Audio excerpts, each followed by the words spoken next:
We all know the expression, water is life, and indeed it translates all over the world. It's an idea that is in every major religion, and there's a reason for that. 1 out of 6 people today do not have access to clean water. In particular, this is a severe problem for Asia, primarily because Asia's population is exploding. We're seeing water stress increasing through the combination of population, overuse, pollution, climate change. When you add all those factors up, life is getting pretty desperate for lots of people. Culturally, Hindus in India, in South Asia, believe that the Ganges is this magical river that purifies all sins. Today, the Ganges is probably best described, at least in the lower reaches of the river, not as one of the great rivers of the world, but as an organized sewer. Are we facing big challenges of resource scarcity in water the same way we are in oil? Absolutely. Indeed, the water challenge may turn out to be harder. We can look for alternative sources of energy. There is no substitute for water. Most of the water used in Asian countries goes to agriculture. When we have limited land and unreliable water supply, feeding these people in the long run becomes the key issue. A lot of our wars in the world right now, in my opinion, are essentially water wars, not necessarily rival armies of 2 different countries fighting over a river, though that kind of risk also could exist. But I'm talking about places that fall apart because they don't have safe access to water. Competition will increase, there's no question about it. Given the demands on this resource, we can only expect these sorts of tensions to grow. The most critical factor is that we still have a lack of cooperation across countries, in effect, in terms of solving these problems. We are potentially facing the greatest failure of the 21st century. Unless we see what's coming around the curve, we will come up against walls very fast and very hard. The fact that there's going to be increased stress is actually good because it's going to lead to innovation to solve these problems. The good news is that the solutions are well within reach. We have the know-how, we have the knowledge, and we have the technology to address water scarcity issues head-on. What's missing is the leadership, the vision, and the political will to turn this into action.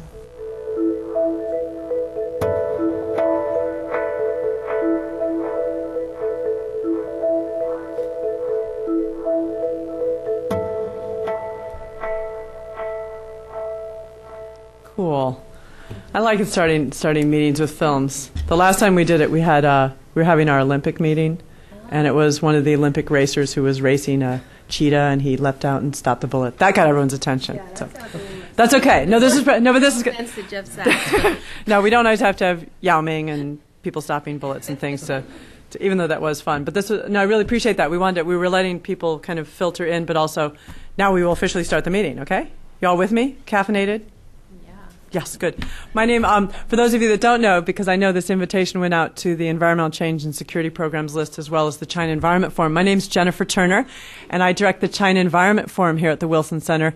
We've been around for about 10 years. We're actually a creation of Environmental Change and Security Program. I call them the mothership. And like other projects and programs here at the Wilson Center, we put on meetings and put out publications and act as an information clearinghouse on our issue.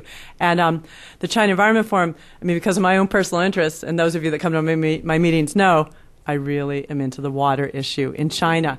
And so when my buddies at the Asia Society contacted me and said that they had this great report, they actually let me write a box in it. But that's not why it's great. It's great because Salim wrote it. I got like this tiny little box where I got to try to be cute and a page. But so the publication, which I hope you all grabbed out front, and it is available online now as well, is called Asia's Next Challenge, Securing the Region's Water Future. And we're here today to, I guess, do the official DC launch. This is it. This is it, and I'm excited because I always like it when people want to launch at my shop. We wouldn't go anywhere else. Oh, good. Well, we're going to start, but this meeting is not just about China. It's obviously the region as a whole. And today, Suzanne is going to start off to discuss where this report came from and the development of it and what you're going to do with it. that it's not just a thing on paper. These people are folks at Asia Society are people of action and dialogue. And you guys have the bio. They're also online, but should note that Suzanne, she joined the Asia Society. She's only been there 2 years, but seems to have done a lot. Got out a major report in that time. That's pretty admirable. She's the director of Asian Social Issues Program, and which focuses on a broad range of issues. But I know that in her background, when you worked at the UN, that you did a lot of work on multilateral dialogues that looked also at environmental governance and security issues. So very exciting. So she's got a security hat here. Now we have Salim Ali. Now I want you to know, cloning actually exists. No, because this guy actually, he's in Doha, Qatar. No, he's there. His body is there right now, but he's a visiting fellow at the Brookings Institution's Research Center in Doha, and he's on sabbatical from the University of Vermont, where he does a lot of environmental stuff. But he's also an adjunct at yet another university, Brown's University Watson Institute, and somehow finds time to be a senior fellow at the UN University of Peace. And in the middle of all this, he's writing books, great stuff on peace parks, extractive industries. And then somewhere in there, I don't know why he did it, but he actually wrote a commentary for the China Environment Series that's coming out in a couple of weeks. And I do know he's a good father, so cloning must exist. And he wrote this. So, but he's the lead author on this, and he got folks that I did one, and there are a few other folks. The head of the WHO wrote a box as well, right? Didn't write for your? Oh, I thought you were talking about your thing. Yeah, for our thing. Yes, your thing. Margaret Chan. We're obviously really horribly formal kind of format here. I'm going to stop talking because you want to hear what they have to say, and I want Suzanne. Could you kick us off and tell us where did this report come from? Well, Jennifer, first let me begin by thanking the Wilson Center for hosting us today. I particularly want to thank you and Lyndon Ellis for organizing this event and making us feel so comfortable here in our nation's capital. Also, I'm sorry Jeff DeBelco couldn't be with us today, but I think he's feeling ill, so he couldn't join us. But I want to give Jeff special recognition because when this report was just a germ of an idea, it was Jeff that I spoke to first about it. So he was very instrumental in supporting us and also encouraging us to move forward. So thank you, Jeff. He's probably watching at home. Wave at him. Okay. And I also want to thank my Asia Society colleagues here in Washington, Jack Garrity, Ariana Rabindranath, and Yuchin Peng, who are our colleagues here in Washington and help us in a whole range of ways. In the fall of 2008, the Asia Society established a leadership group on water security in Asia, composed of prominent leaders and experts from Asia and the United States, with the goal of examining the security linkages and their associations with decreased access to a safe, stable water supply in Asia. The leadership group's report, entitled Asia's Next Challenge, Securing the Region's Water Future, the launch is why we're here today, draws attention to some of the most significant current and future water-related challenges facing the region. And what we've tried to do is put forward a comprehensive set of policy recommendations in support of collaborative approaches to manage, prevent, and respond to water scarcity and quality issues and their impacts. This slide shows the membership of the leadership group. As you'll see, well, first let me say that the group is chaired by Singapore's Ambassador at Large, Tommy Koh. Tommy also serves as the chairman of the Asia Pacific Water Forum, and he is based in Singapore. What we try to do with the group is make it multi-sectoral and multidisciplinary. We have two leading economists, Jeffrey Sachs, Xiaobin Yao from the Asian Development Bank in Manila, a climate change expert who also happens to be a Nobel laureate, Rajendra Pachauri, four former foreign ministers, Gareth Evans of Australia, Han Seung-ju of South Korea, Yoriko Kawaguchi of Japan, and Surin Pitsuwan of Thailand, who's currently serving as the Secretary General of ASEAN, a political science based in China, Wan Ming, a development specialist from Indonesia, Erna Witteler, a health and population expert from Pakistan, Nafis Sadiq, and three CEOs, Andrew Benedict from Xenon Environmental, Ajit Gulabchan of Hindustan Construction, based in India, and probably the hardest name on the panel to pronounce, N.G. Wickramatne, okay, of Hales, based in Sri Lanka. So this was our leadership group, and have all endorsed the report, and we're working with them now to disseminate them in their countries and also their governments. In addition to the leadership group, I think,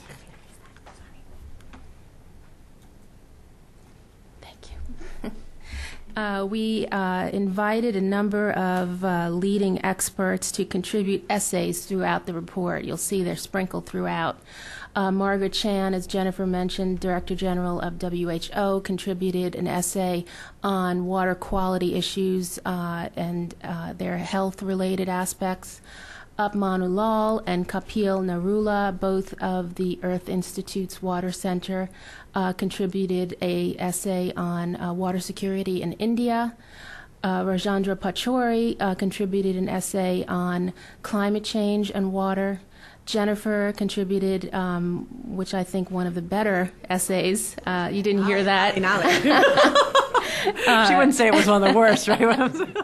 And that focused on water quality issues in China. And here's another hard name to pronounce, Vitun Virasakultorn of USAID contributed something on the Mekong River Commission. We also had another layer of this project, our advisory group, and we're very lucky to have our principal advisor, Salim Ali, from Brookings and the University of Vermont here. He'll be presenting the report's major findings and recommendations. But as you'll see, the rest of the group, drawn from the U.S. and Asia, really represent some of the best thinking on water issues today and also security issues. We're very pleased to be working with all of them. Our partners in this endeavor, in addition to the Wilson Center, was the Earth Institute's Water Center at Columbia University, which is led by Jeff Sachs, and the Asia Pacific Water Forum, which is the regional grouping of various water forums in Asia, and we worked very closely with them as well. And of course, none of this would be possible without our funders, the Rockefeller Brothers Fund and the Alfred and Jane Ross Foundation. Now, getting to why did we do this? Well, we were thinking we would like to do a project focusing on an environmental aspect that links up security dimensions in Asia. And after looking around the region and talking to many experts, we kept coming back to water and how this essential resource really affects all of the major challenges currently facing Asia today, whether we're talking about food security, energy security, livelihoods, health, economic development, and poverty alleviation. Water really stands at the nexus of all of these major challenges. So our major goal was to raise awareness about the importance of water as a means of security at multiple levels. Just as by way of background, for us, the term security has a much broader definition than the traditional usage, which usually connotes conflict. For us, we are looking at the nexus of this essential resource and how it encompasses individual physical safety, livelihoods, human welfare, as well as the realization of cooperative and potential cooperation between nation states and subnational jurisdictions. So throughout the report, we highlight the significance of water as a source of livelihoods, a vector of pathogens, a potent force behind extreme events and natural disasters, and also as a mechanism for cooperation among governments and communities. We do not seek to securitize water or militarize water. Indeed, the problems that we're highlighting cannot be tackled by traditional tools of defense. What we are saying is that the current approach, which tends to view water scarcity and quality issues through a predominantly environmental lens is not sufficient either. For example, as the U.S. National Intelligence Council's Global Trends 2025 report found that the lack of access, quote, to stable supplies of water is reaching unprecedented proportions, end quote. The report forecasts that cooperation over changing water resources is likely to be increasingly difficult within and between states, straining regional relations, particularly in Asia and the Middle East. So the emerging picture underscores an urgent need to reframe the debate and to begin looking at these issues in a more comprehensive way that takes into account the complex national security and development challenges that countries and communities will face as water scarcity issues intensify. Another reason we did this report is we really thought there was a need to make use of the technical data and findings that's already out there and put it in a more accessible format that would be easy to digest, not only for decision makers, opinion makers, but also the public at large. We are trying to reach more of a grassroots audience as well, including non-water experts. We also want to utilize the Asia Society as an objective and independent platform for policy change and civil society activism at both the intergovernmental level and the grassroots level. And here, just for those of you who are not familiar with the Asia Society, we are a nonpartisan, nonprofit global organization. Our mission is really to strengthen the relationships and promote understanding among the country's leaders, people, and institutions of Asia and the U.S. We are based in New York City. Our headquarters are in New York, but we do have an office here in Washington. We also have offices in Hong Kong, Houston, Seoul, LA, Manila, Melbourne, Mumbai, San Francisco, and Shanghai. So we can use our network to disseminate these sorts of research and findings. And looking ahead, we are holding events at many of our centers. Today we're also holding an event in our Manila center. And in the future, also India, Seoul, Houston, Melbourne, and other places as well. We also presented the report recently at the World Water Forum in Istanbul, Turkey, and attended the Ministerial Conference of the Asian region, and the report was designated one of the concrete initiatives for water security efforts in the region. We are also carrying out this project to reach new audiences through partnerships and collaborations like the ones I mentioned. Also, we've worked very closely in collaboration with the Asian Development Bank. We, in fact, take as our point of departure the ADB's Asian World Development Outlook 2007, which is an assessment of Asia's possible water future. If you haven't seen it, I suggest that you read it. It's available online at the ADB's website, and it's really just a treasure trove of data analysis on the current picture in Asia vis-a-vis water issues, and I think they're planning another edition in 2010. The other thing we liked about the ADB's work in this area is that it emphasizes that the majority of Asia's water problems are not attributable to an actual shortage per se, but rather are the result of poor water governance, and as such they're solvable through more effective governance and better management practices. So there is a level of optimism when as sobering as these issues are, there is a reason for optimism given this assessment. Beyond that, beyond the report, we've also created a website as a resource to go along with the report. The URL is asiasociety.org/water. It includes material developed by graduate students associated with the Earth Institute at Columbia University and the School of Public Administration, SIPA, also at Columbia University. They spent a semester with us and developed a lot of the research that you can find on the website. Also, the video we just showed is available there, and the report, of course, and information about the leadership group.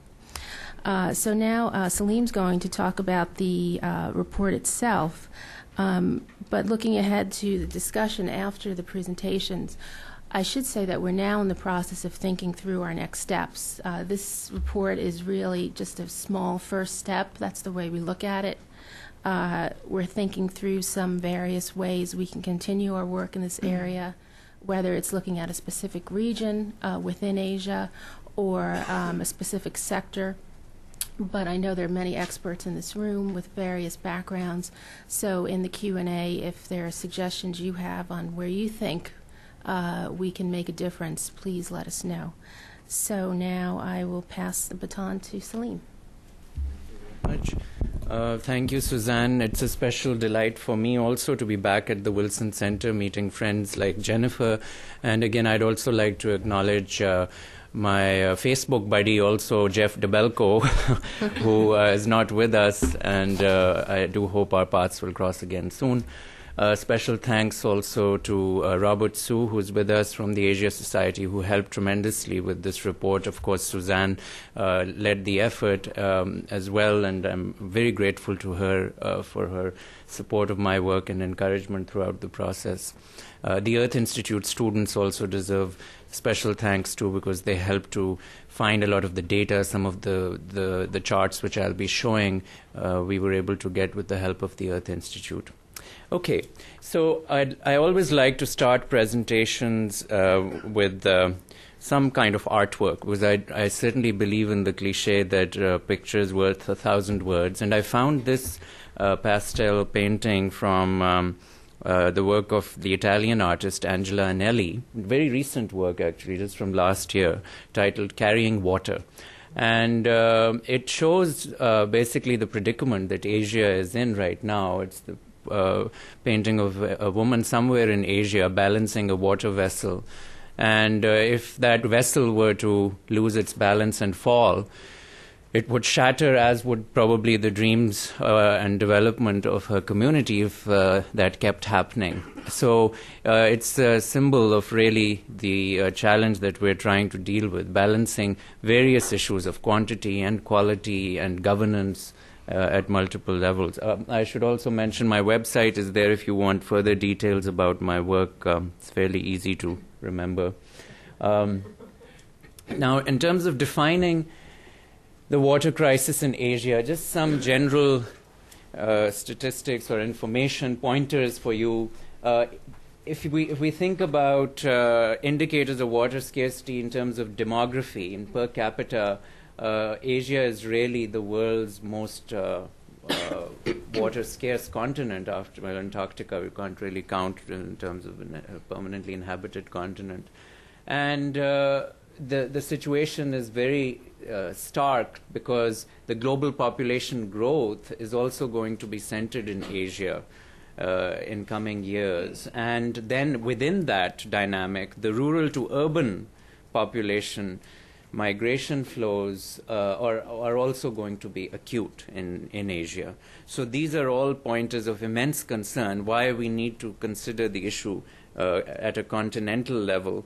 Of course, as an environmental planner, any kind of border delineations, whether it's countries or continents to some degree, become to some degree arbitrary, because we should be thinking in ecosystem terms, but we still have to be pragmatic and think about units of analysis whereby you can implement the kind of governance issues that Suzanne was mentioning. And since we have had a relative breakdown of the global governance system on water, we still do not have an international treaty on water. For better or for worse, maybe it's just not the right unit of analysis to be thinking about. We should then be thinking at some level regionally, continental and then regionally as well. So that is one of the other drivers for defining this crisis at a continental level. Now, I wanted to start off by clearing the air about this polarization in the water literature, which has always been prevalent since I have been studying the issue, which is the camp of the people who think about water wars and those who think about water peace, and that water is a source of cooperation or water is a source of conflict. And it makes for wonderful journalism and articles in foreign policy and foreign affairs and the like, but it's really quite irrelevant in the larger scheme of things.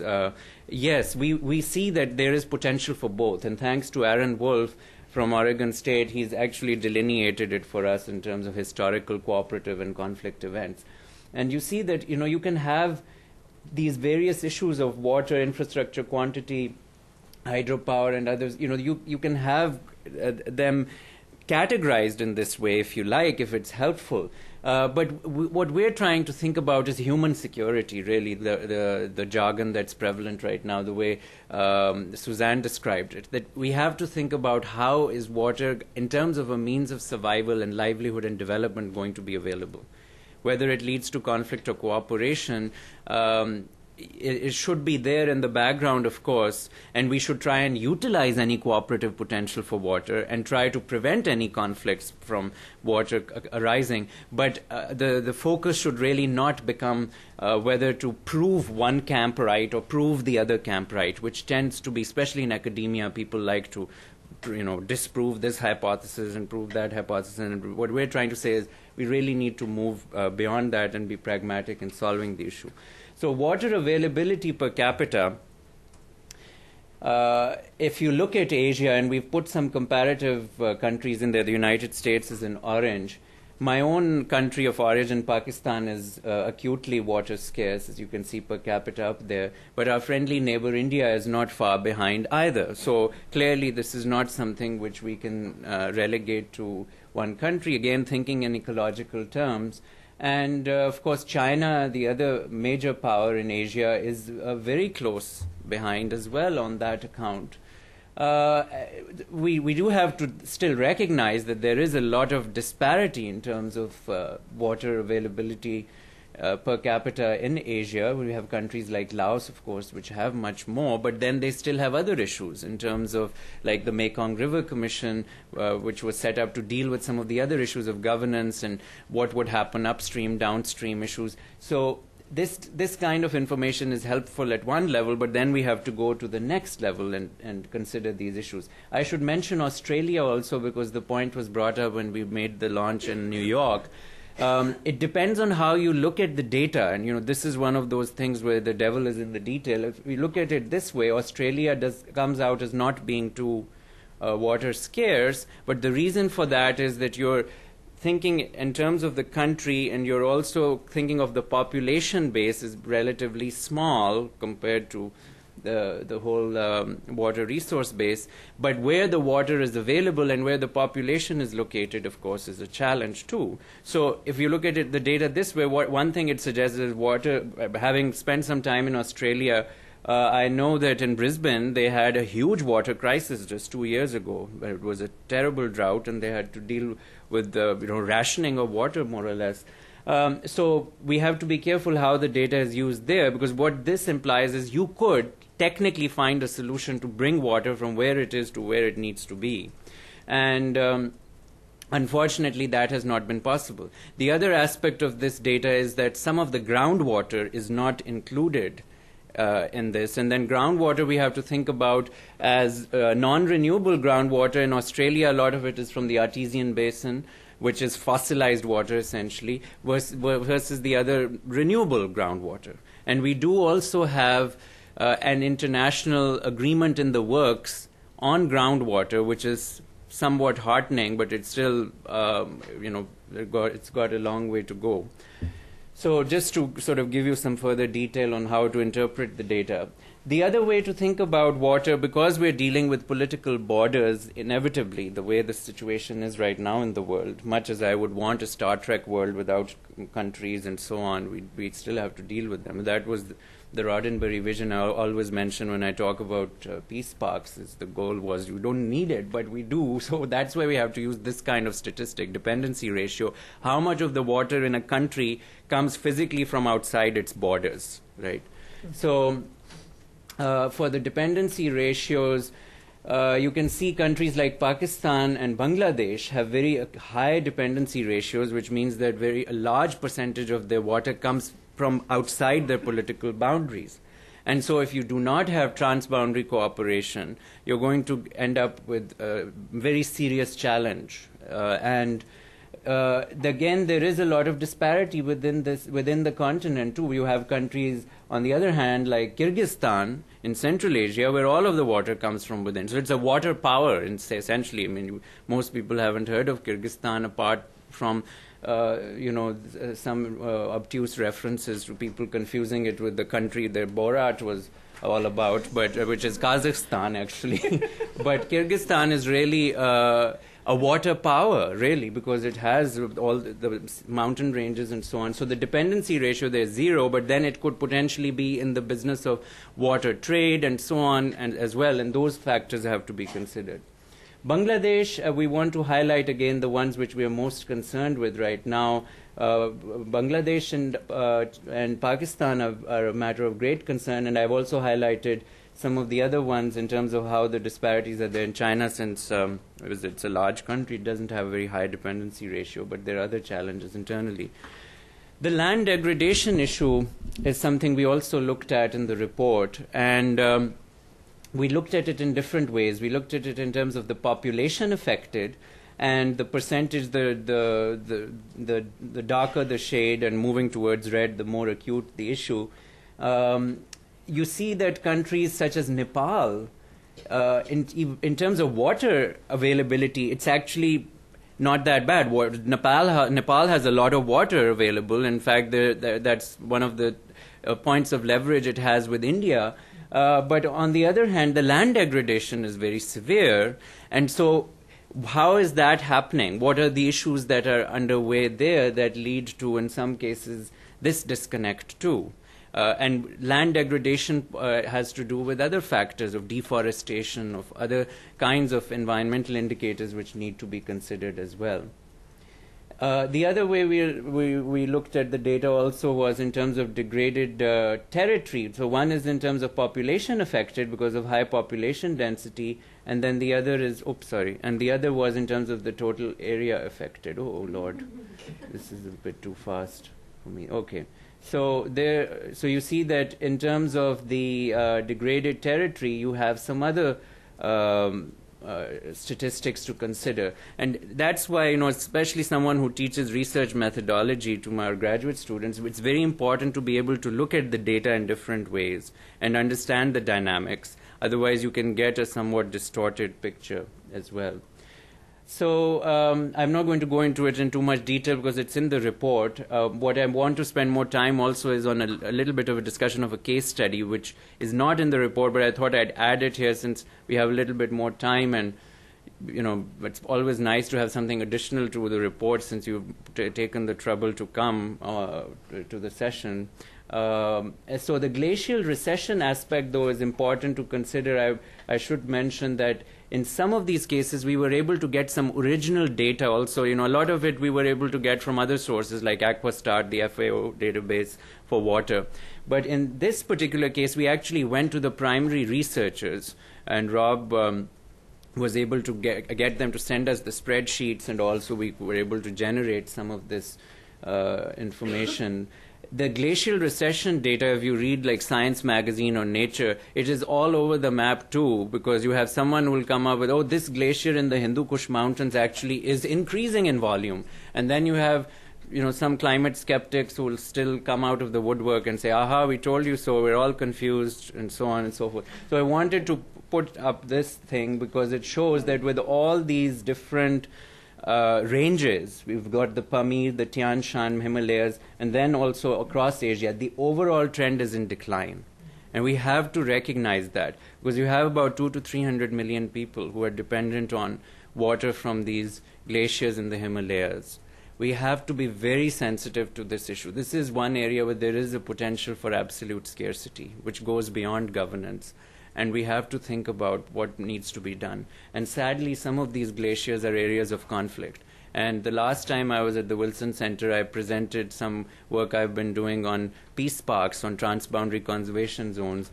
The Siachen Glacier, which is the largest non-polar glacier, the longest glacier in the Himalayas, is a conflict zone, of course, between India and Pakistan. And there is hardly any field research which is being done there at all, because it is a conflict zone, sadly. And so using water in that fashion to get these countries to think about how important it is to have scientists engaged. And we've tried desperately. We had a grant from NSF to get Indian and Pakistani scientists to try and collaborate on glacial research. But continuing with visa problems and this terrible inertia which both countries continue to display, we are still not able to have much collaboration in trying to figure out what to do about this problem, because we really don't even have a lot of the information there. Now, the other area, just quickly, some more slides on the data. The Earth Institute was very instrumental in helping us with these maps. They have these available, the work they've done on sea level rise. And so we use this data to show vulnerability of countries in Asia to sea level rise. Again, the higher shade of red shows the vulnerability. In Bangladesh, it's very severe across the board. And what we're trying to highlight is that Dhaka, the capital, that is fairly inland, is also very vulnerable. It's not just the coastal areas. And this is the world's most densely populated country. You look at the eastern seaboard of China, also very severe concerns there. Indonesia, otherwise, you don't think about water scarcity challenges there, but vulnerability, we have very severe challenges there. And then water-related disasters, of course, we are familiar with issues of flooding in Asia across the board, lots of that in the news. Asia accounts for a very large percentage of that, of course, as well, in terms of fatalities or in terms of ratio of affected people.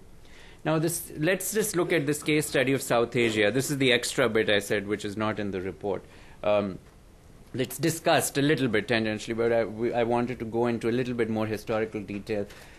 This is a classic case where we think about the issues of security in an area that I'm most familiar with. You have a situation of ethno-religious association with water. You have a situation where the Indus River, of course, the word India comes from the Indus, right? And the river is called Sindh River in the region. So Sindh, if you go back then, and Sindhu was the ancient name of the river, and the word Hindu comes from Sindhu. And so there is a very strong religious association, and some of the Hindu nationalists in India, they keep bringing that issue out, that their identity is tied to the water. And you have that, of course, with the Ganga as well. But with the Indus, it's very serious in the sense that the river, most of it doesn't flow in India anymore. It flows in Pakistan. So there is that kind of situational tension too. But that can again be reframed in terms of how people think about cooperation as well. You have a post-colonial demarcation problem, of course, which were the headwaters in one country versus the other. You have hegemonic influence. These are sort of the classic ingredients of what can happen with regard to water security. You have a rapid topographic gradient and asymmetry of distribution as well, which happens a lot in Asia because of the way the mountain ranges were formed. That's why you have the sudden rise in the mountain ranges, and that leads to problems. You have the population pressures, of course, which are tied into quality, and then the climate change and its impact. So I just wanted to give you this example of the Indus Waters Agreement because it's brought up a lot as an example of how governance has been instituted in Asian water sort of situations in various ways. And what happened with the Indus Waters Agreement is very telling. Is one these are just some of the terms of reference in terms of what happened, but this was negotiated with the assistance of the World Bank. The reason why I give this example especially is that international associations and institutions have a very important role to play. The World Bank, this is one of their very noble deeds that they did, was that they were able to negotiate this agreement and they provided the assistance. The U.S. government also played a very positive role, the Tennessee Valley Authority, and at the time. So I think that's another reason I think that the Washington establishment should pay more attention to this. They were able to negotiate this agreement at a time of tremendous conflict because they were willing to take that intervention. And it was not at great political cost either. So I think that the U.S. should be playing some role in a way similar to what they did with the Indus Waters Agreement.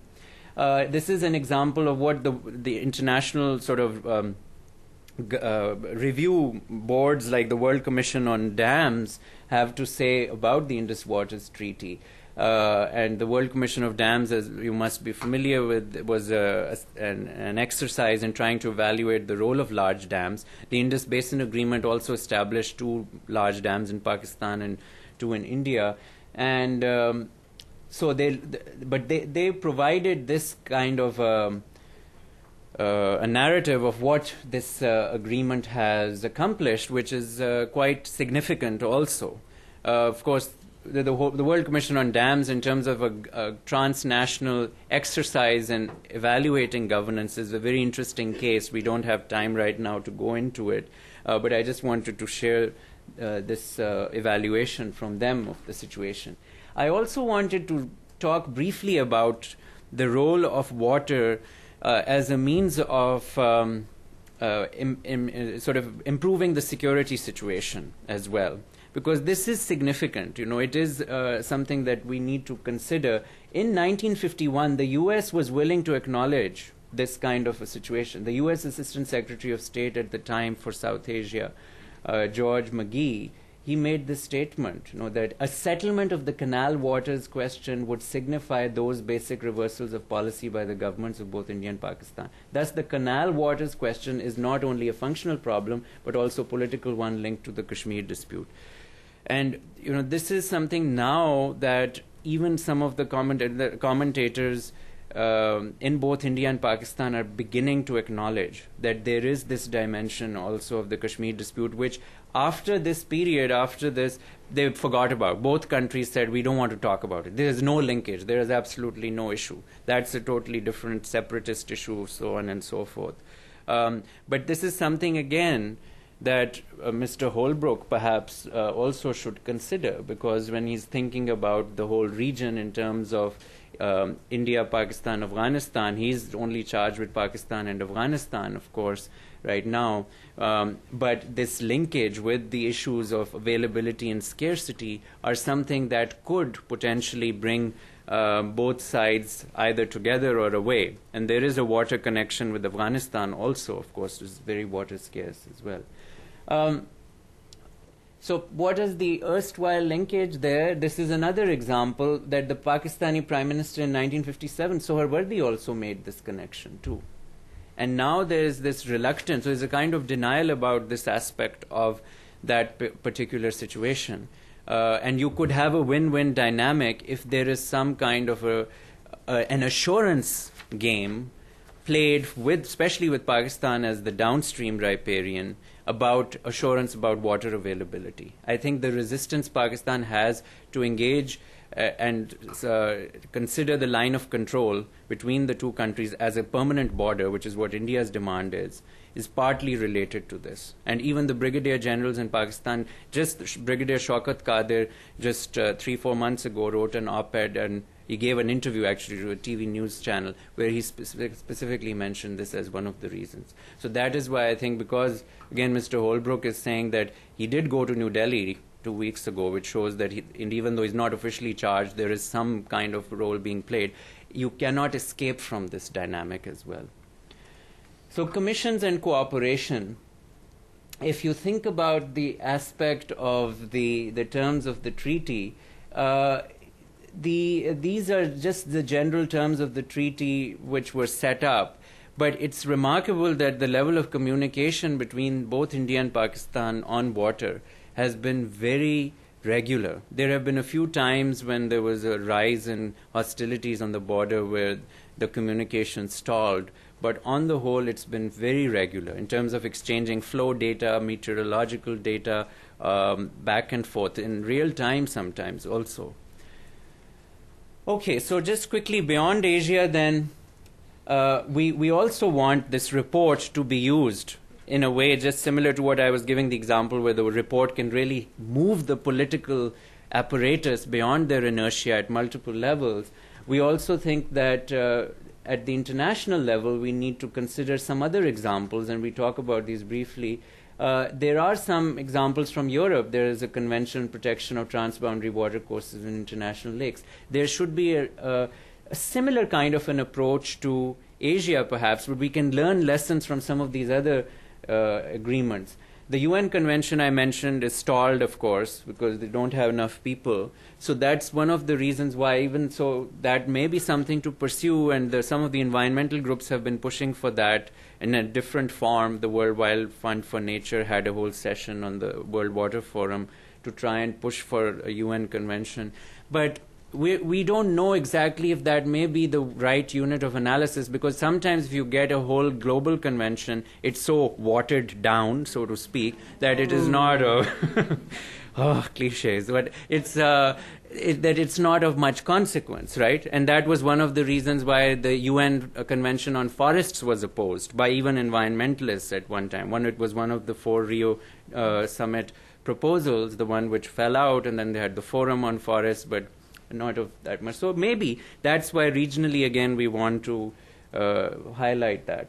So ecological cooperation, just to sum it up, and these are the kinds of steps that need to be followed in terms of trying to get ecological cooperation. You need, first of all, that information base and on a common environmental threat, which is what we are trying to do through issues like this report. The cooperative element should be recognized. Again, we shouldn't just focus on it, but it should be recognized. And that connection made between the trust building and the initial environmental cooperation.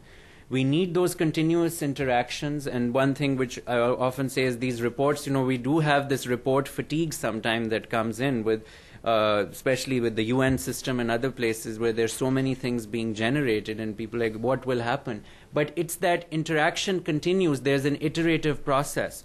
And ultimately, hopefully, we'll reach a tipping point which pushes it over. And unfortunately, it is a very languid system. And but that's the cost we have to pay for being a pluralistic society and having deliberative democracy and so on as well. So now, clarification of these misunderstandings and de-escalation is also very significant related to water issues. There are a lot of there's a lot of misinformation, misunderstandings which go around issues of water, partly because the information goes back to the first point, because the information is not presented, and so you have one of the recommendations pertains to that as well. So I'll come back to now finally finish up with the coming back to the report, the recommendations.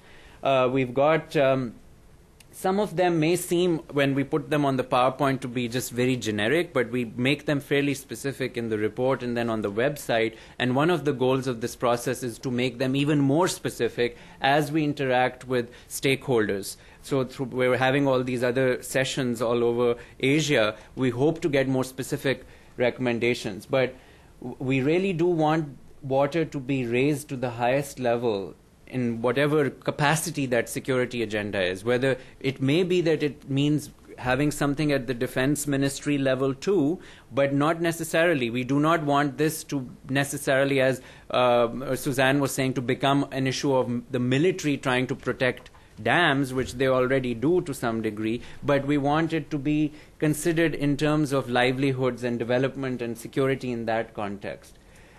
We want water to be part of the early warning systems, which are being developed to some degree, but many countries in Asia still don't have early warning systems. And I know the Wilson Center has done excellent work with early warning systems with UNEP and other reports as well. We want to encourage investment in water management technologies, which is one of the reasons the private sector were part of this process as well. I think the private sector has a very important role in the technological side, but as Jeff Sachs also said at the New York launch, we have to be very careful about getting the private sector involved in the distribution and utilities game, because then there can be potential for exploitation and extortion and so on as well. We feel that the dialogue aspect, which I was trying to highlight, and the Asia Society is particularly adept at helping with, the role of water in promoting dialogue as well, and drawing on local knowledge, I think that's very significant for us. And I currently, since I'm based in the Persian Gulf, or Arabian Gulf, as they insist on calling it in Qatar, the state of Qatar, the issue there of local knowledge is often circumvented. And so we have a situation like with issues of water in the Middle East, where the local knowledge part, because the conversations and the dialogue is just at the upper level, some of those very important water conservation technologies from traditional knowledge are completely lost. We have some amazing water conservation technologies available in the Middle East, especially in places like Oman, where for millennia people have used some very innovative techniques, but they're completely lost because of the processes the dialogue is only at the upper echelons of society. One of the recommendations deals with also the post-2012 climate agreement, and we have Dr. Pachauri's contribution in that regard also, so I won't say too much about it with the IPCC's whole system, and let's see what happens in Copenhagen later this year with regard to that. There was a declaration made by the Asian ministers of water in 2007 in Beppu, Japan, and so we call on them as well to try and have very specific implementation guidelines and benchmarks which came out of that, what's called the Beppu Declaration, because otherwise it's again going to just languish. We call on also the Asian Development Bank to expand its water financing partnership facility, which started off with about $20 million only, which is really a trivial amount considering the challenges at hand. And they are beginning to expand, and they've done a fantastic job in many parts of the world with regard to infrastructure investment and renewable energy. In Pakistan itself, which is one of their major portfolios, they've been investing very well in that area. So we think that the same level of investment is needed, especially with regard to water and sanitation issues and conservation technologies, so that you can deal with some of those aspects of just saving water rather than even trying to build dams and all. We can find that mechanism. The Millennium Development Goals, we had very specific recommendations on that because partly because Jeff Sachs was involved as a senior advisor on the Millennium Development Goals. We as a scholar of environmental studies, I've always had a problem with the goals just having environment as one goal. Of 8 goals, environment is one goal, and then the targets within environment, they have the largest number, obviously, because then how are you going to deal with so. The same thing seems to have happened with water, because water, in fact, crosses over so many of the development goals. So we've got the only target which is specifically on drinking water is within the environment goal of the Millennium Development Goals. But if you look at some of the other goals, global partnerships, infant mortality, women's health, those are directly related to water and sanitation too. So the only way to do it, what we are suggesting, again, our purview is Asia. We think that the ESCAP, which is the UN Economic and Social Commission for Asia and Pacific, based in Bangkok, they should actually have some integrative task force that works on this issue from across the Millennium Development Goals. We do want to recognize that the United Nations has set up what they call UN Water, which is an effort to harmonize donor interest in water across the UN system, so that if UNESCO has an excellent water institute and they're investing a lot in water and hydrological research, engineering issues and so on, and UNICEF may be doing something on water, that's fine. That's at the donor level interchange. But what we're talking about is specifically within the development goals, which are a little bit more targeted, and hopefully if you can harmonize them and have some task force that focuses on just implementing them across the goals, we'll be more successful. The data quality aspect is very serious and significant. The Asia Pacific Water Forum actually did an analysis of water data available in Asia, and the variation is astounding. Sometimes as much as 200% variation from one study versus the other. Governments often have an incentive to lie literally about the data they present on water, and there is no independent monitoring. And so once you put the numbers up there on the website, people take them to be the truth. And that leads to errant policy because you have wrong data. And so we totally endorse the Asia-Pacific Water Forum's efforts to say that there needs to be independent data availability. Especially on water, data is, it is absolutely vital to have this. And there is this GEM system under UNEP, GEMS Water, where they've started to do that. But again, most of it, they are relying on government information, but at least there is a conduit. So we would say that maybe they should further develop the GEMS system, the Global Environment Monitoring System. And there's a specific conduit for water within that. So I'll end with how many of you have heard this poem before? It's one of my favorites from the great economist Kenneth Boulding, who passed away a few years ago. If you'd indulge me, I'll just recite it quickly. Water is far from a simple commodity. Water is a sociological oddity. Water is a pasture for science to forage in. Water is a mark of our dubious origin. Water is a link with a distant futurity. Water is a symbol of ritual purity. Water is politics. Water is religion. Water is just about anyone's pigeon. Water is frightening. Water is endearing. Water is a lot more than mere engineering. Water is tragic. Water is comical. Water is far from the pure economical. So studies of water, though free of aridity, are apt to produce a good deal of turbidity. Okay. Thank you. Can we applaud this man?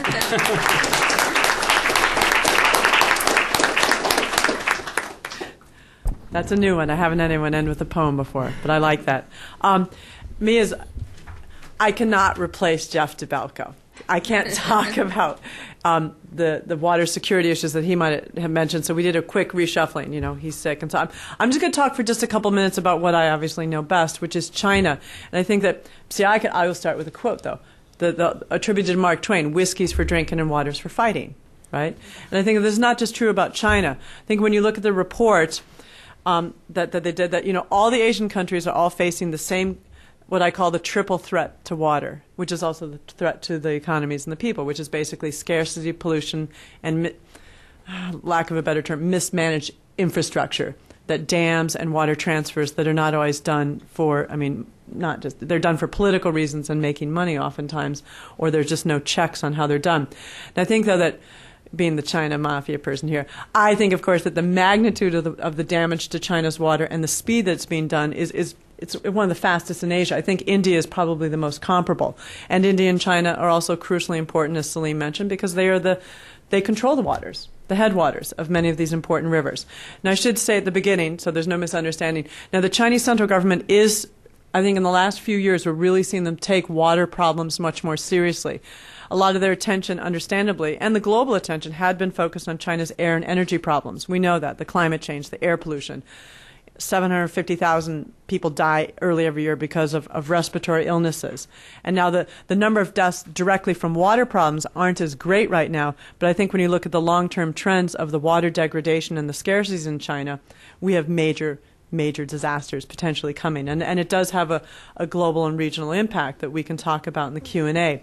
I think that, but again, the government's taking it more seriously. We're seeing attempts to improve water pollution control. And what's interesting, particularly interesting to me, is that in the non-governmental organizations, their activism in water has really started increasing over the past few years and starting to push the envelope more, which is really exciting in terms of both protests against dams successfully, as many of you who come to my meetings know, that the environmental activists postponed for a time, we think still, the building of dams on one of China's last wild rivers.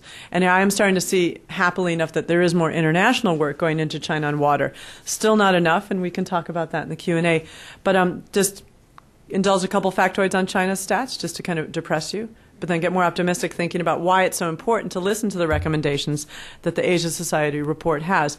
That in terms of, we know that in scarcity, most people know that North China's dry, a lot of desertification, eco-refugees fleeing these oceans of sand in northern China.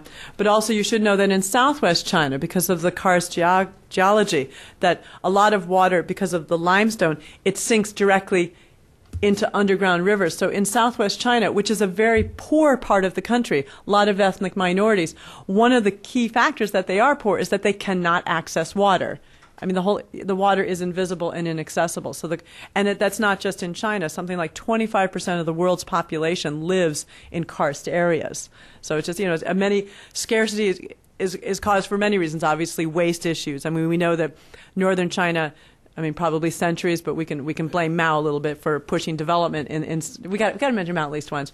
North central China, that pushing agriculture in that area, and also trying to promote urbanization off of the coast areas. That we're seeing a lot more development, so we see overpumping. Northern China's agriculture is 40% dependent on groundwater. And Salim, you noted there aren't a lot of stats on groundwater, and that's kind of I don't know, we don't know, but be scared.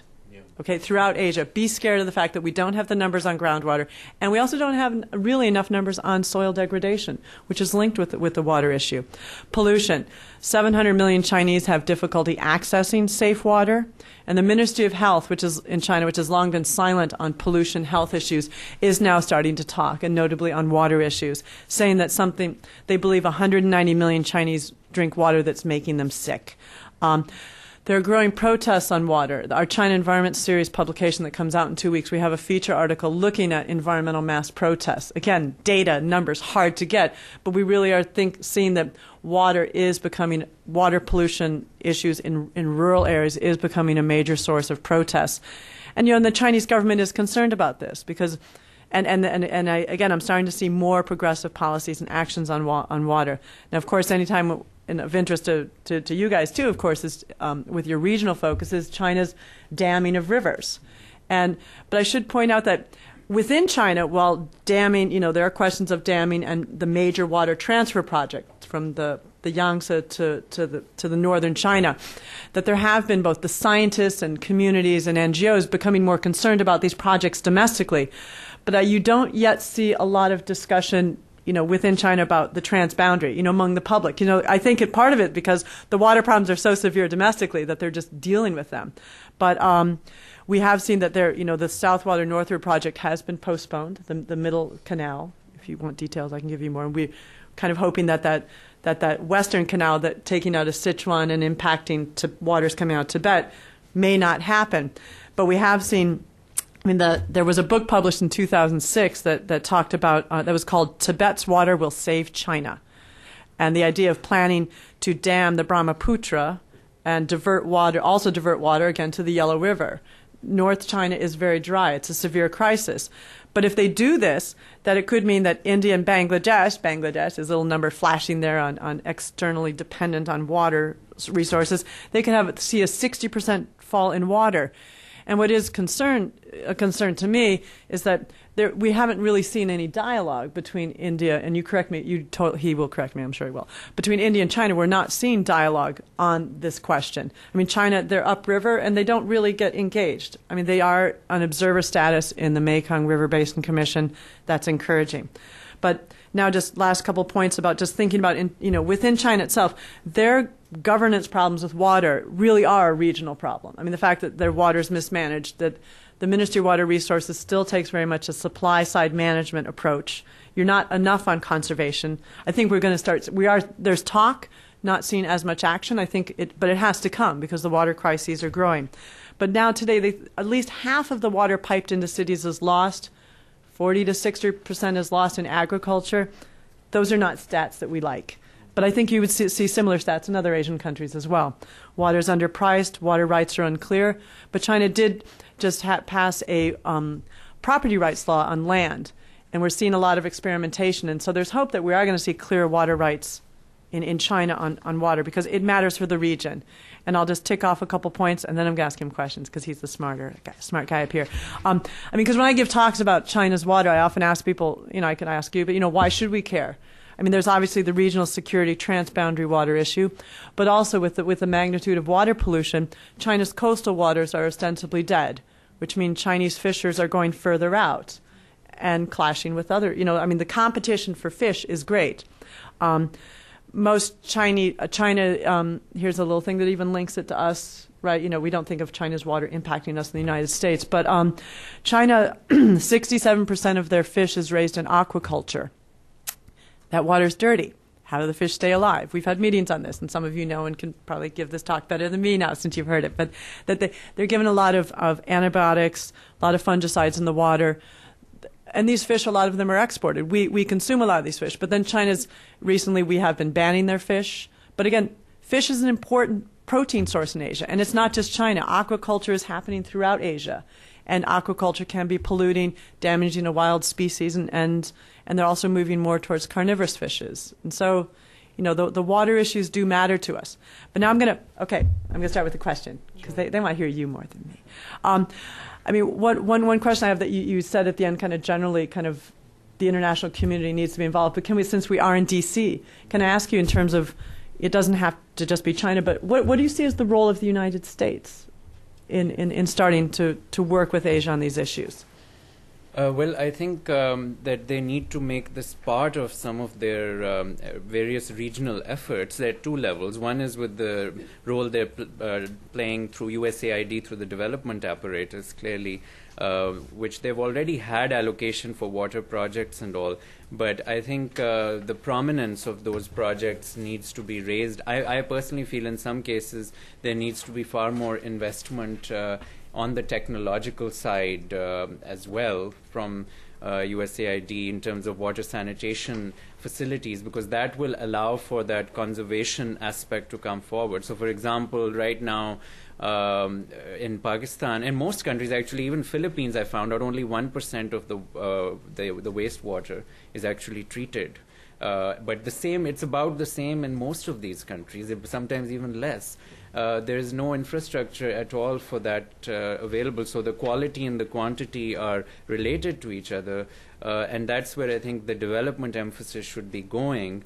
There was a time when USAID used to invest more in those kinds of technological and infrastructure efforts, but I think since the 70s and 80s they moved away from that, which I think they may want to reconsider on the issue of water. The other aspect is the US's role, as I suggested, in the regional conflict resolution efforts.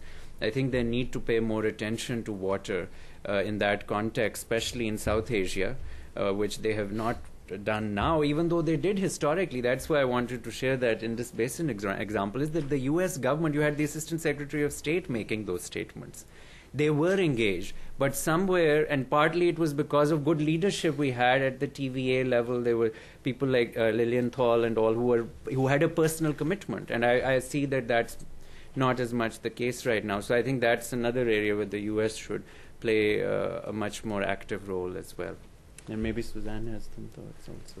I think for sure in Afghanistan and Pakistan, there has to be more of a focus on the development reconstruction effort, and water is key to that in both countries. So this is a very important aspect of that. And I just think U.S. re-engagement with international organizations is we're very encouraged by it.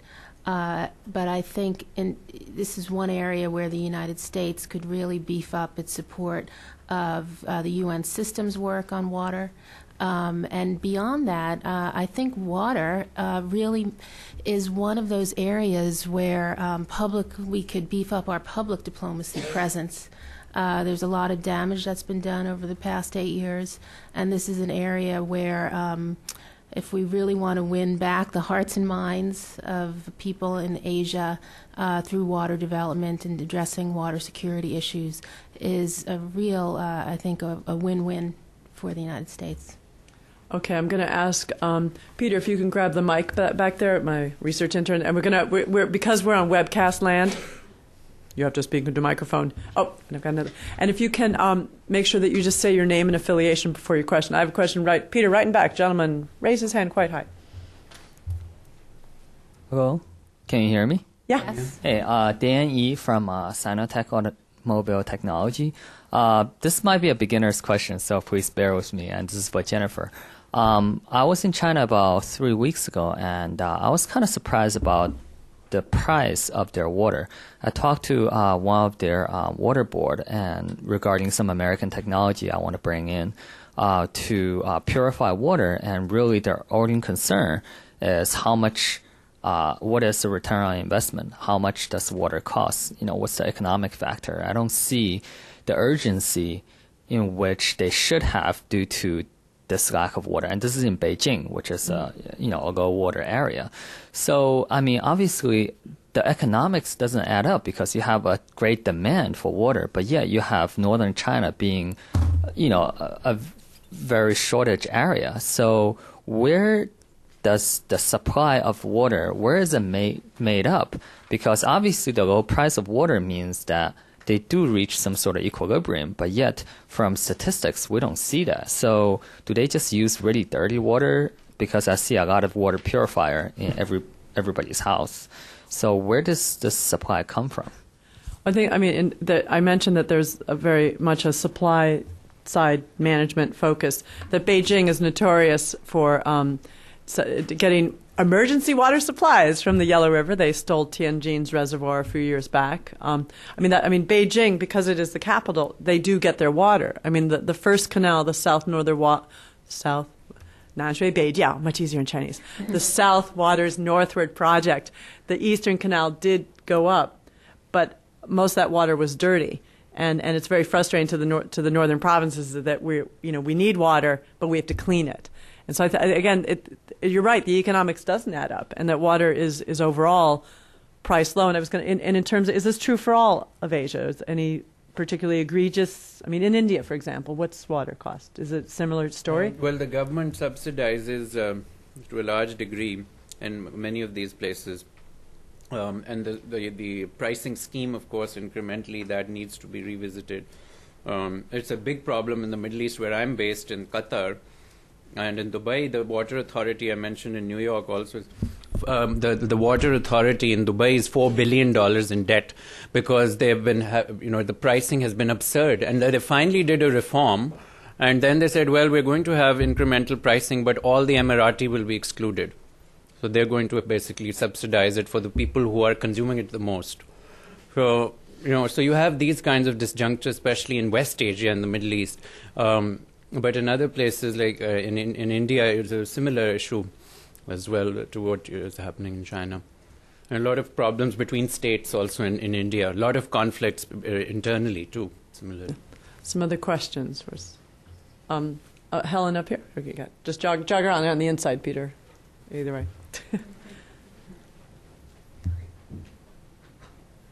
First of all, I'd like to point out that Kenneth Boulding, who wrote that poem, also, I think in the 1950s, published a very seminal article in the American Economic Review called Spaceship Earth, in which he said, we are limited in our resources and we're wasting them, and we've got to live on our planet, and we must be very frugal and careful with the use of resources. And that was, 60 years ago?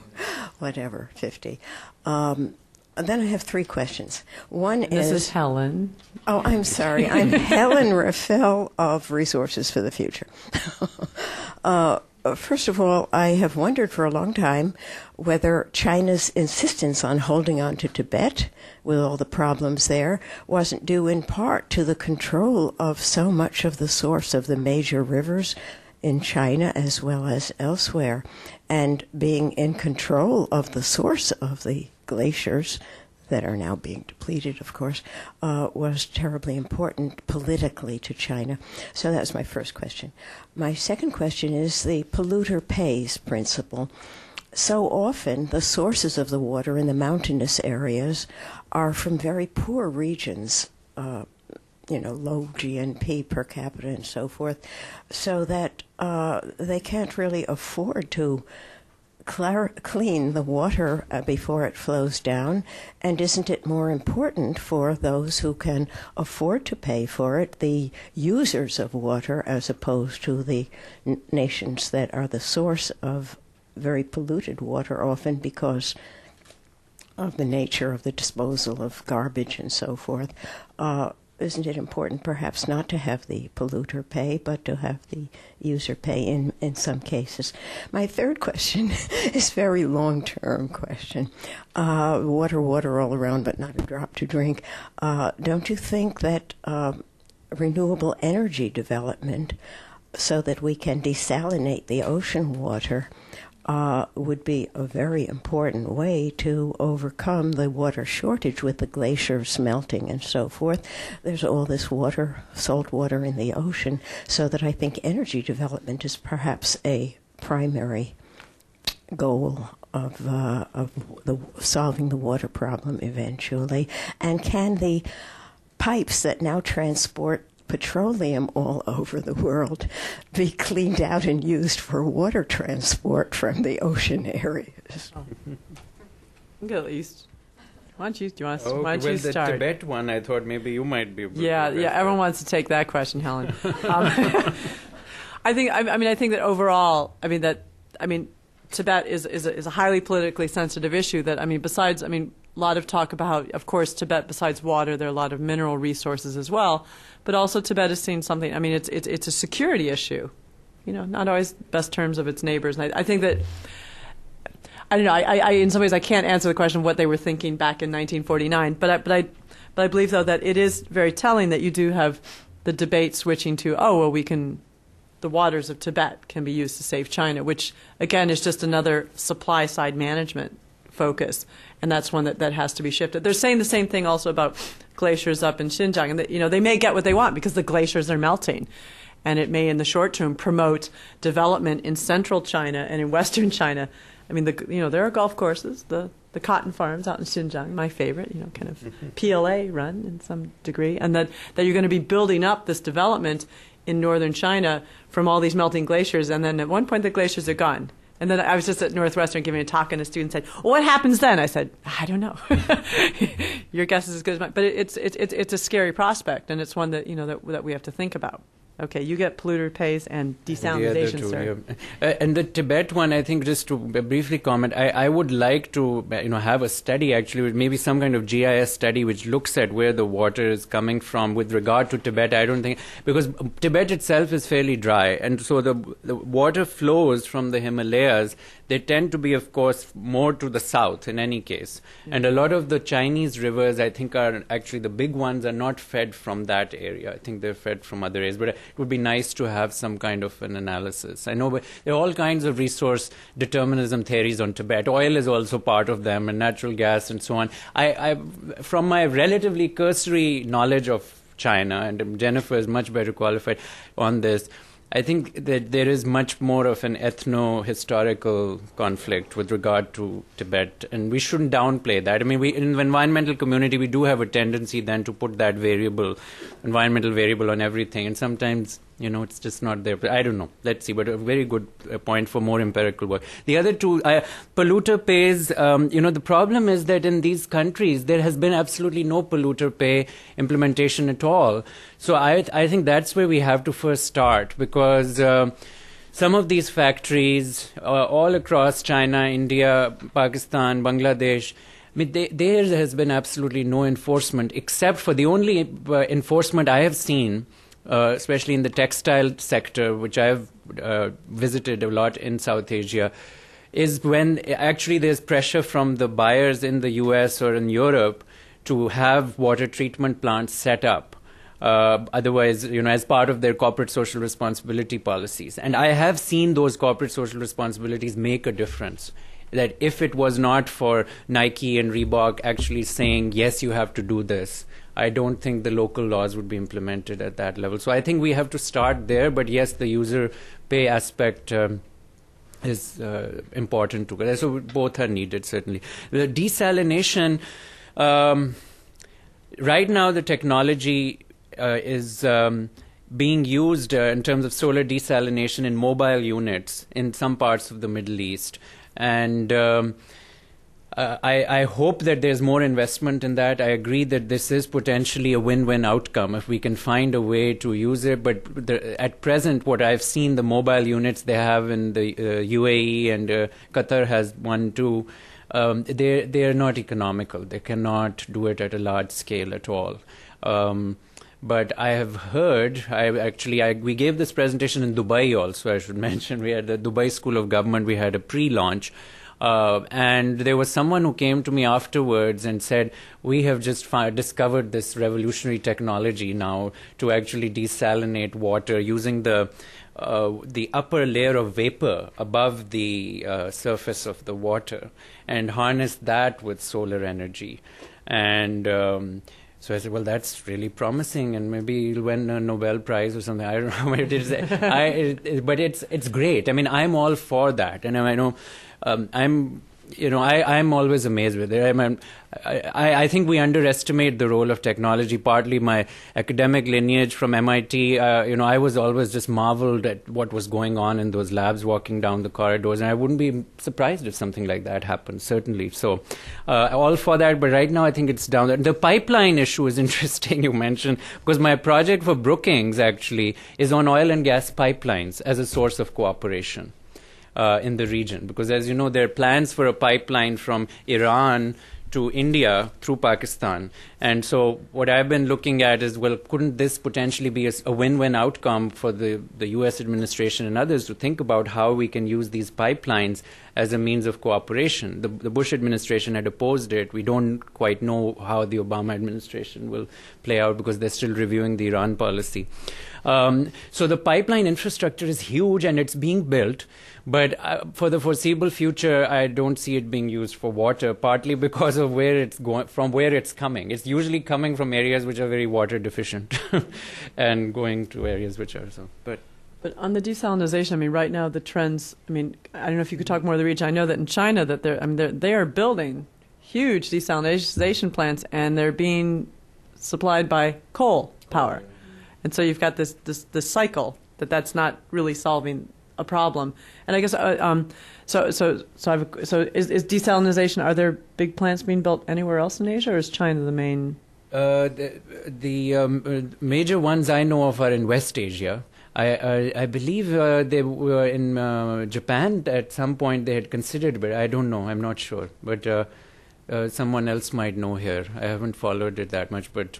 I think in terms of total desalination capacity, I think we have that figure in the report. Or it's more than 60% is somewhere in West Asia, which is the Middle East, basically. Okay. And I'll hold my two-thirds, yeah.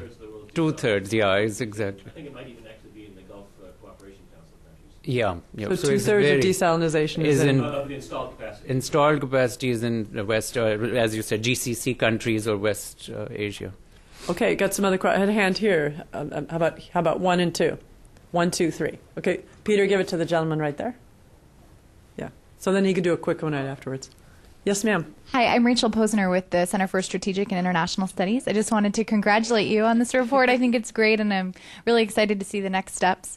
And my question is about food and agriculture. I know you guys have all kind of touched on it in your individual presentations, but as we know, the majority of water on the planet, fresh water, is used for agriculture, and it seems like a great place to start in terms of increased efficiency. So do you see maybe trade negotiations or some other multilateral mechanism for tackling the water issue from the food side? Maybe instead of moving the water, we can change where we're growing different types of crops to, rather than doing it in the arid regions, doing it in the places where the water is available, things like that. Absolutely. It's an excellent point that, historically the depletion of water in South Asia was due to mismanaged agriculture. The Aral Sea was depleted because of this focus on cash crops and growing cotton in Uzbekistan. And also we have to pay much more attention to that. And we do talk about that briefly in the report also. The aspect, 70% of fresh water usage is for agriculture. And so we cannot neglect that aspect by a long shot.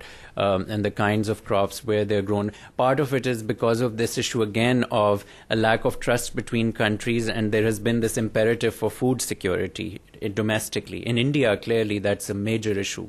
Politically, it's very difficult for the government to say, well, we should just think about trade of food from outside because it's efficient, because there's this very strong political imperative to have your own wheat and rice and everything. So we have moved away from it, thankfully, in the Middle East. Like Saudi Arabia, as you may remember, used to have these huge wheat farms with these, circular irrigation schemes. They have stopped that, finally. So they're not into the whole food security narrative, but it's still, I think in China it is still very significant, and in India it is very significant. And the way in which the irrigation is done, clearly we need drip irrigation. The canal system, one of the negative parts of the Indus Basin Treaty was most of it was for irrigation water, the canals that were built, and those canals are seeping constantly, so you lose water, and they cause desalination, they cause waterlogging and salinity as well. So they have been a disaster on that side, even though the rest of the treaty was a success. So if they had drip irrigation technologies for the food being grown and all, it would have been much better, but they didn't do it. So I think that's very important, and that's why FAO is very involved in water data too, because it's linked to that. So, and glad CSIS is interested in it, and convey my regards to Teresita Schaefer as well. We worked with her on the Peace Park effort. So. Yes, I'd like to recognize CSIS input in the report. Rachel gave us some great suggestions early on and throughout. I think the food security linkage is very important. We do address it in the report to some extent. And if you look at the trends in Asia, particularly in China and India, where we do have this growing middle class, as a result, their consumption behavior is changing, where they're eating much more meat and more water-intensive foods. So the trend is going in the wrong direction, unfortunately. And in terms of the FAO, I know the UN Water, which is the mechanism that coordinates the UN's actions in water. The chairman, it rotates its chairmanship, and the upcoming chairman will be the FAO. So I do think in the coming year we'll see more of a emphasis making that connection between water and food. Did you report? Because again, I didn't read every single sentence, but in terms of the how about biofuel? Because that, and for me, I mean, that what something I'm really interested in is kind of the energy-water nexus. Right. And we know that biofuel, that China's got goals to increase it 400% in the next 5 years or so, and that means more corn and more water. And is there a trend that you've seen in that throughout Asia? We did address biofuels in the report, but I think this goes back to what you just said about how some of the so-called solutions, like taking water and desalinating it, but using coal to do it. Biofuels is another one of those examples. And it's in Asia, maybe Salim can talk more about this, I think investment in biofuels, I don't know if we're at the point yet where people are taking this into consideration and it's having an impact on rolling it back. Well, with biofuels, I feel that, we have this tendency in the environmental movement to have these crescendos and decrescendos, and now biofuels have fallen out of favor generally, and so everyone is blasting biofuels. I think my own feeling is they do hold a lot of promise if we are able to sort of focus much more on the technological development of how those kinds of sort of agricultural patterns are managed with regard to food and water and efficiency and where they're done, and having some more modeling exercises which deal with that. My own feeling is that we have to move towards a polyculture kind of system at some level, because food and energy are both going to be very significant, whether we use it, energy calories for ourselves or energy for our infrastructure and livelihood systems. And so there needs to be that kind of an approach much more so. I'm fairly optimistic that can be done. I don't think we should be following the Brazil model where they're just using land completely for growing biofuels, and then that's flawed. But I think there is a way to find a mix of both and growing. And with cellulosic ethanol, I know, and again, my first degree was in chemistry, so I started off as a natural scientist. When I read the studies on cellulosic ethanol production, I am much more optimistic, really, that we will have a win-win outcome there fairly soon. And if we do, then we don't have to worry as much because then you can actually use the waste product from the food production to generate the biofuels. So that's my take on that. But I think right now we're on that ebb, with the biofuels material. So. Okay, right here, sir. Thank you. David Mickel from the Henry L. Stimson Center. My question has to do with your perceptions of the institutional capacity in Asia to adopt the types of recommendations that you have putting forward, to formulate and implement the policy strategies that will be necessary.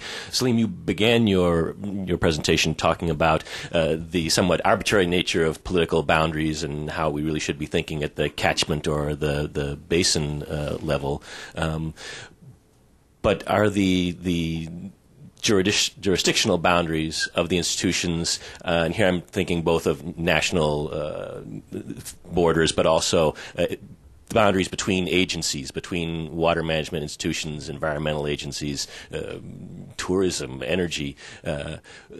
Do you see the types of institutional cohesion, cooperation evolving, or are there issues of fragmentation of resources, fragmentation of responsibility, fragmentation of data that you also evoked, the question of availability and quality of data? Where do we stand on that front? Yes, no, I think you're absolutely right that the current setup of institutions is not conducive to having an ecological planning framework for dealing with water issues. But as a pragmatist, I'm just trying to find what are the institutions that are there. That's why we had recommendations for ASEAN, even though ASEAN ecologically doesn't necessarily make much sense, but politically it does make sense. So we have to work with it at that level. We do see that in some cases there is a willingness to think about watersheds, to think about biodiversity issues, especially in those terms. We've seen that, for example, with the Emerald Triangle Initiative in Southeast Asia, where they're looking at the forest systems, at least collectively. We've seen that with the Mekong River Commission, which is an embryonic effort, but at least it's moving in that direction. And I know the Wilson Center has hosted other very detailed presentations on that too. So there will be ad hoc institutions like that which will develop. The existing big player institutions like ASEAN or SAARC or the Shanghai Cooperation Organizations, they are not ecologically framed at all. I mean, SAARC itself, which is the South Asian Association for Regional Cooperation, has potential. They have an environmental wing now, but now they can't figure out now. They want America is now an observer member. I mean, they're not ecologically related there, but because of the political interest in Afghanistan, they've been asked to become an observer member.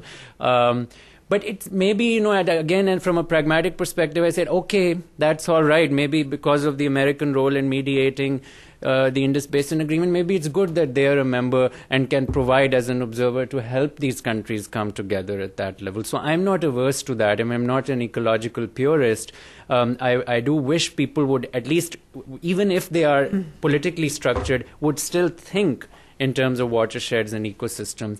And for that, I think you need more science-oriented people at the table, and unfortunately, we have not had that as much at that level. We don't have people who are, trained in those deliberations, and I'm hopeful that at least even if they're not trained, they will seek guidance or advice from people who are. So. Yeah, I think Asia is notoriously lacking in the institutional capacity to address many multilateral issues. Certainly, this is one of them. But I had one experience recently that made me a little bit more optimistic. As I mentioned, we did present the report at the World Water Forum, and we attended the ministerial conference for the Asian region. And there were about 20 countries or so from Asia sent not only ministers of environment, but also ministers of finance, energy, transportation, tourism, and other sectors, which I think was one of our recommendations, is really to bring the various ministers in. So I think they're starting to think about it in that way, but it seems like it's very early in the process. Some other questions. How about Matt's right there? Tell them that you're Matt. Tell them you're Matt's. Yeah, I'm Matt. I was hoping you'd say something. I do consultancy work a little bit on urban management, and particularly in China. A lot. I just had a general question of what the first question was about pricing of water. Not in terms of pricing of a tap water only, but in these international debates and discussions, to what extent is really pricing of water as a resource being discussed for conservation purposes? I mean, technology and propaganda is good, but pricing something tend to have quite significant effects. So my question is, to what extent is pricing of water a factor in all these high echelon discussions and debates and agreements, and if there's any potential for future progress on that side? Well, I think pricing is conflated with privatization many times in the international discourse. And what I was trying to say is we should not conflate pricing with privatization. Because in the minds of people, when you talk about pricing, many times that's what they assume. That's not what we would suggest necessarily. But of course, I totally agree with you. You need pricing for conservation. That's why I gave the example of the Dubai situation. But what other pricing are you talking about if it's not at the tap in terms of the the agriculture, but no, the same where water is used. Yeah, exactly. No, so I'm actually saying the pricing for any, whether it's the farmer's tap or the the home tap, across the board you need the same level. But when it comes to food security, then unfortunately countries like India are reluctant to price water for the farmers in the same way. I would say they should. I totally agree with it, that there should be some kind of mechanism to internalize that aspect, because otherwise you will have perverse incentives for wastage. So I totally agree with that. But Mats, would you want to say something? Because your experience in working in Shanghai on the I'm making him talk again. Just a reflection. Beijing was mentioned initially as water tariff. They in my book are actually the good guys. The bad guys are my good friends in government in Shanghai, who has water tariffs of 1 RMB per cubic meter and hasn't raised it since January 2002, probably for all kinds of good reasons. But yes, just the basic tap water pricing is of course important. But I mean, the domestic water is not the main consumption. I mean, industrial and even more so the agriculture. And then you have the pollution aspects of pricing wastewater treatment, which is another chapter. Okay, right here. Over. Can you bring the mic over? Thank you. I'm Valerie Nelson, Coalition for Alternative Wastewater Treatment.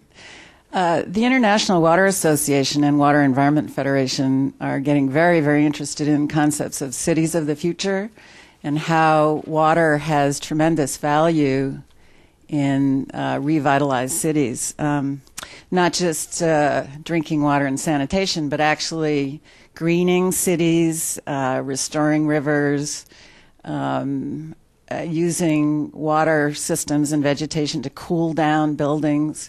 Architects are getting involved with notions of eco-blocks. There's actually going to be one built by Berkeley in China. So one question I have is, I think the IWA and WEF understand this requires tremendous collaboration with architects, ecologists.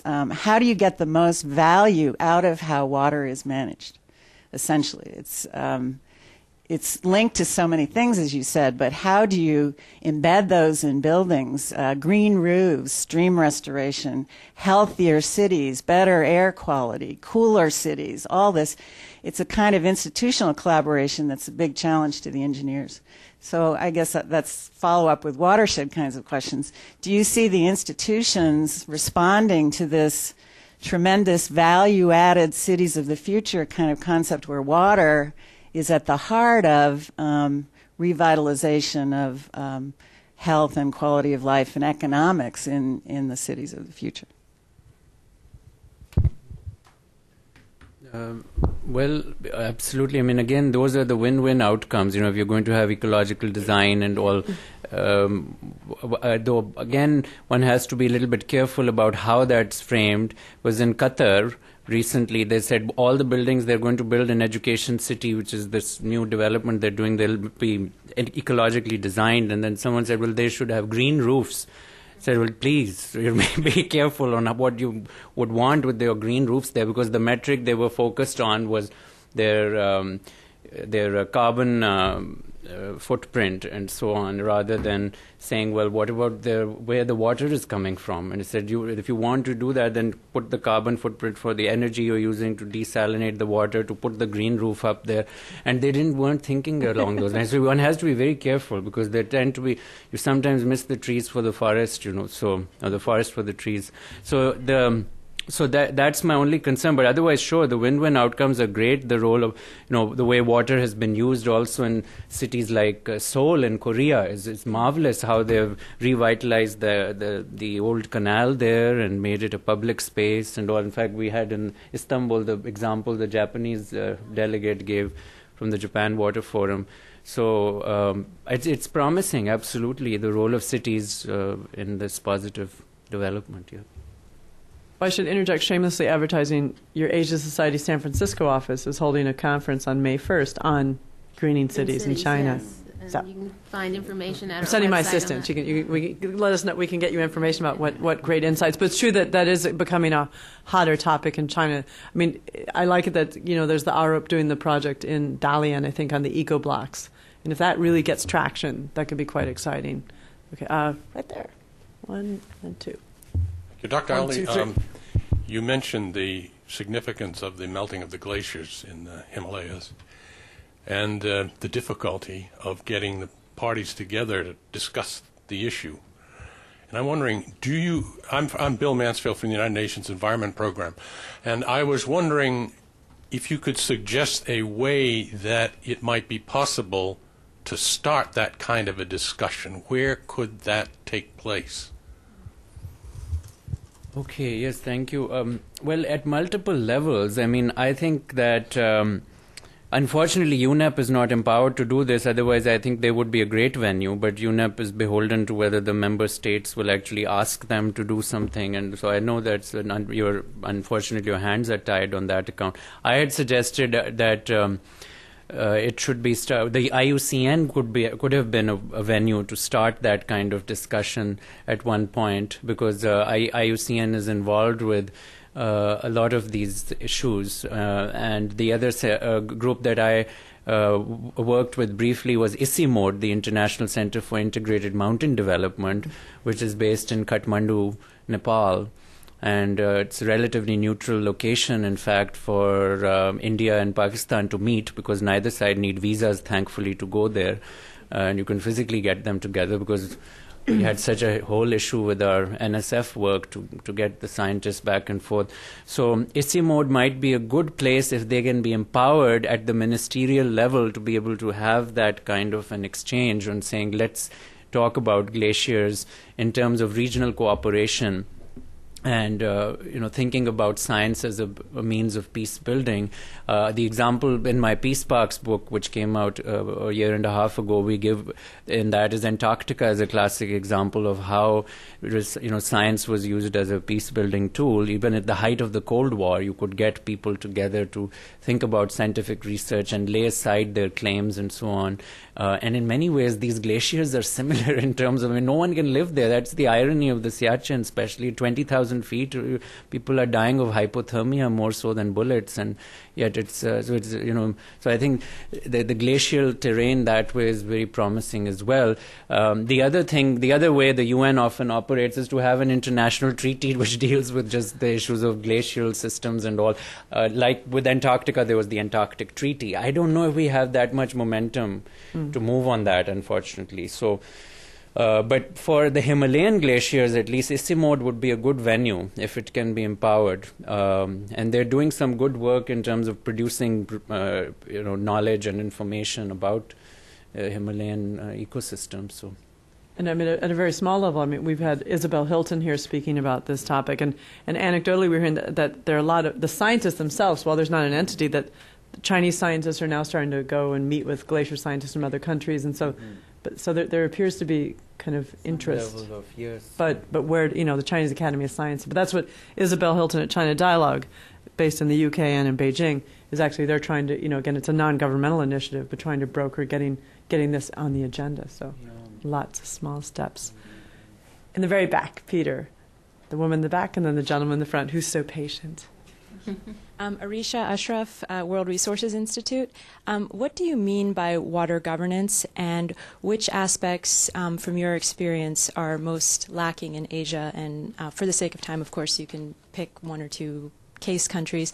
And I know institutional capacity was mentioned in a few of the other questions. Is that perhaps one of the biggest areas that are lacking in water governance?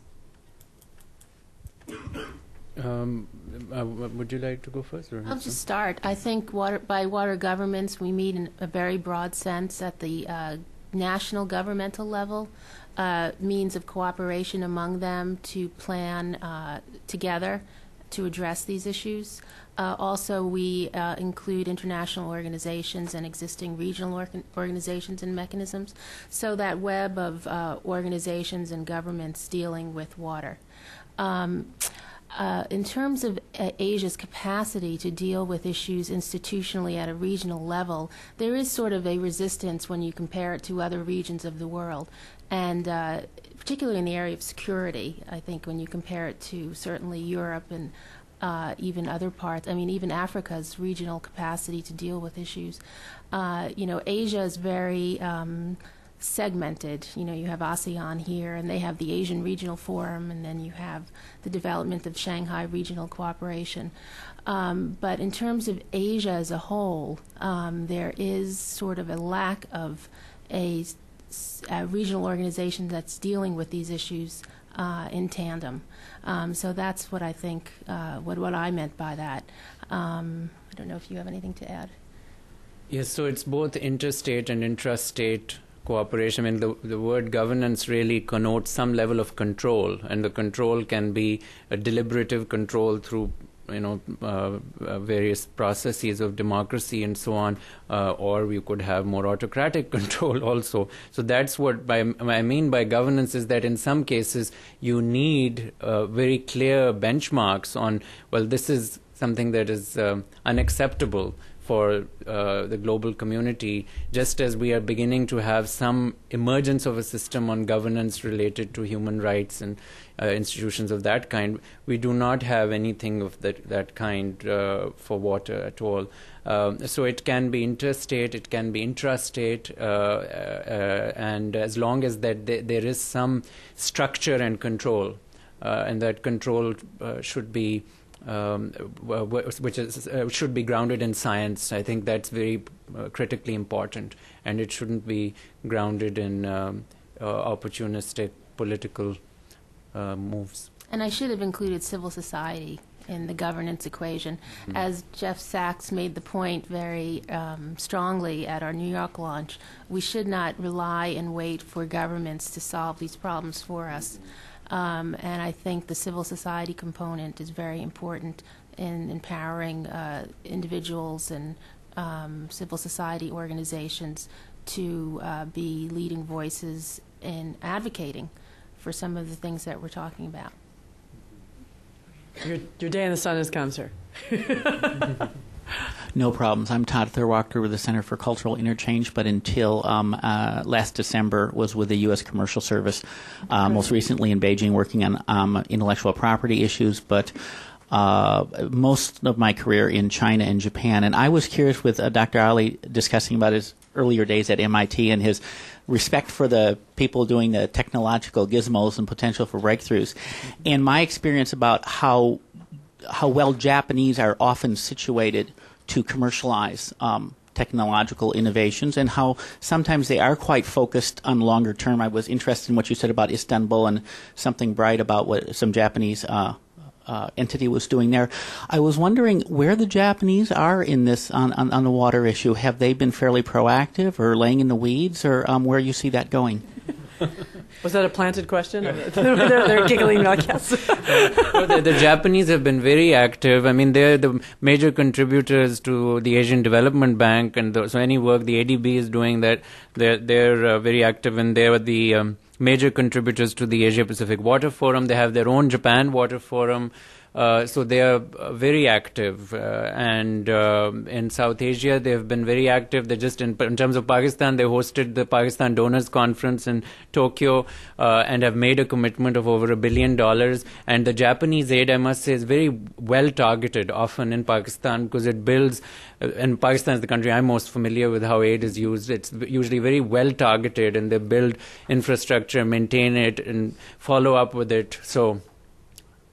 But I know Suzanne has a lot of experience with them too. I think the Japanese have been leaders on the water issue without question, not only from a financial point of view, but from a political point of view.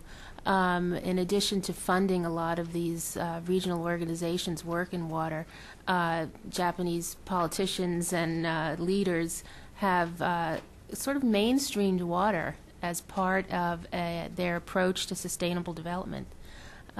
So if you read a lot of the speeches of the prime ministers, foreign ministers, they really put water up on the agenda. And Japan hosted the first World Water Forum, I believe, and the Beppu Declaration. Beppu is a town in in Japan, where that was held. So I think they see this as, something that they gave birth to in the region, and continue to have a great interest in it. If I can interject, that Japan and China, they've funded a lot of the wastewater treatment plants and much more on the technical side.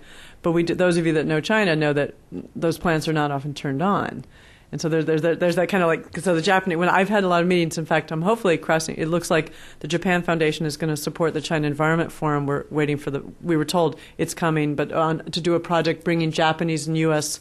Government, NGO, business, research sectors together in China to help kind of work around Lake Tai, one of China's most polluted lakes.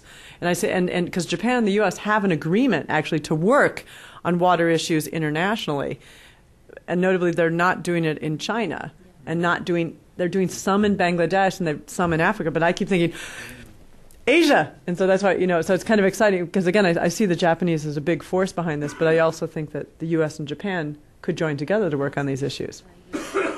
And now, Singapore is another country that I think has shown a lot of leadership on water, and the situation in their country I think is pretty remarkable in terms of the technology, innovation, and investment they've put in securing water for their own population, and they're very proud of that. Okay, I tend to start meetings on time, and they end on time. First of all, before we do any thanks, can you guys applaud these two speakers?